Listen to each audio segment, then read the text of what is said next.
Natural star Nani, young director Srikanth Odela కాంబినేషన్లో the paradise cinema తెరకెక్కుతున్న సంగతి తెలిసిందే.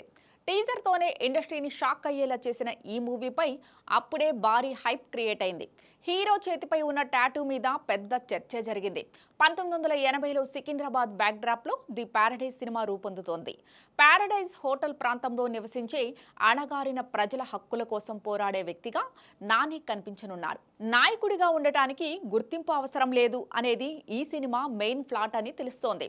సాధారణంగా భారతీయ సినిమాలకు వర్తించే ఫిల్టర్లు లేకుండా రా అండ్ రష్టిక్గా ఈ చిత్రాన్ని రూపొందిస్తున్నానని శ్రీకాంత్ ఓదెలా హామీ ఇస్తున్నారు. తాజాగా ఈ మూవీకి సంబంధించి ఓ అప్డేట్ బయటకొచ్చింది. The paradise movie regular shooting May 2 నుంచి ప్రారంభం కానుంది. నాని మాత్రం మే 15 నుంచి షూటింగ్లో పాల్గొన్నాడట. నాని ప్రస్తుతం హిట్ 3 ప్రమోషన్స్లో బిజీగా ఉన్నారు. ఇటీవలే రిలీజ్ చేసిన ట్రైలర్కి అనూహ్య రెస్పాన్స్ వచ్చింది. 24 గంటల్లో RRR రికార్డును లేపేసింది. ఈ సినిమాలో హింసాత్మక సీన్లు ఎక్కువగా ఉండడంతో భయపడే ప్రేక్షకులు హిట్ 3 చూడొద్దంటూ నాని స్టేట్మెంట్లు ఇస్తున్నారు. ఈ మూవీ మే 1 రిలీజ్ కానుండగా కాస్త విరామం తీసుకుని 15వ తేదీ నుంచి ది ప్యారడైజ్ యూనిట్తో కలవనున్నాడట. ఆ మూవీని 2026 మార్చి 26 రిలీజ్ చేస్తున్నట్లు మూవీ మేకర్స్ ఇప్పటికే ప్రకటించారు. ఇంగ్లీష్, స్పానిష్తో పాటు మొత్తం 8 భాషల్లో మూవీని రిలీజ్ చేస్తున్నారు.